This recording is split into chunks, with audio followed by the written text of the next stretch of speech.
Heeding the Caregiver Call, the story of Barbara Ella Milton Sr. and Alzheimer's dementia.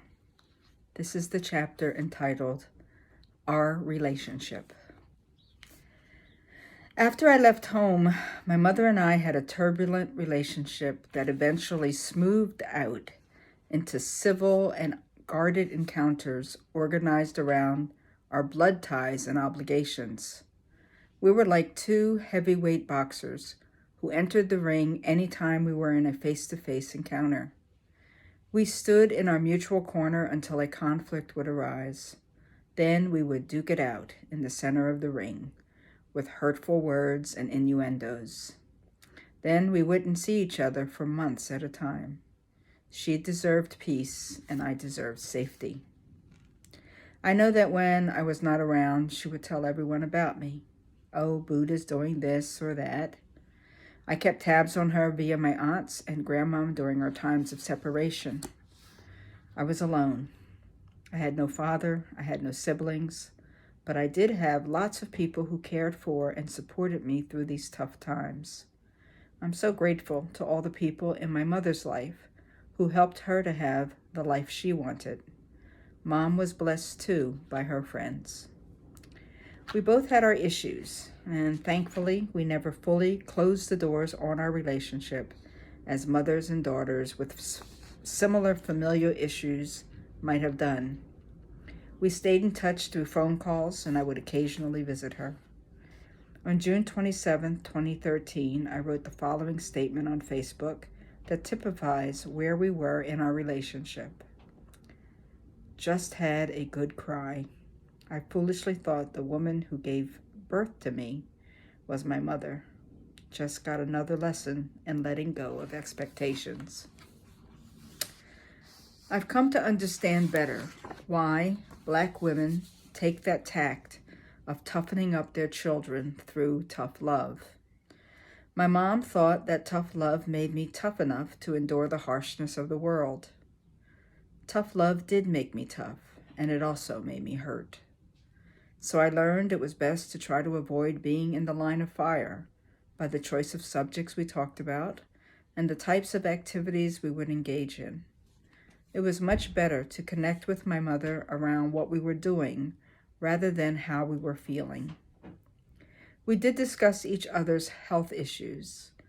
I was diagnosed with bladder cancer in 2012. She checked in around that with me, and I checked in around her health, especially after she was fitted with a pacemaker defibrillator following a mild heart attack in 2007. Almost every phone call would include a monologue about bowling. She could talk about it for hours. Mom took an interest in my travels, and we talked about TV shows we liked and movies we had seen. We talked about family members and passed on gossip that neither of us came by. My family loves to gossip. If we were together, we watched sports on her 60-inch TV, or I would call her during exciting games. We also talked about politics. She was very proud to witness and participate in the election of the first Black president, although she goofed about Barack Obama's ears. She constantly railed against corrupt politicians and Republicans and injustices against Black folks. These were fun calls. On the few occasions when I would visit, sometimes with Kay, we went to my uncle or aunt's home for family get-togethers, to Cooper River Park for a walk, to the pub, a favorite local restaurant, to the new Camden waterfront for semi-pro baseball, to the movies to see a current blockbuster, or to Atlantic City to see the ocean and get St. James saltwater taffy. The visits usually started out tense due to my mother's anxiety, but over the course of the day, she relaxed and became friendlier and animated. I had to do a lot of work around understanding that we did not have the warm and fuzzy connection that I, for years, had longed for with my mother. I became a clinical social worker partly to understand why it wasn't so, and then I would try to help others find what had eluded us all our life.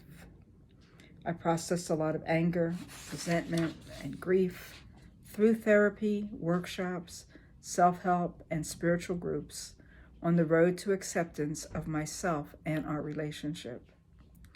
On the other hand, I knew if my mother really needed me, and she knew if I really needed her, we would show up for each other. That was the understanding, and for decades, we lived our independent lives in this way. In October 2013, I wrote on Facebook, "Keep me and my mom in prayer, y'all. I'm letting go of worrying and sending her lots of love."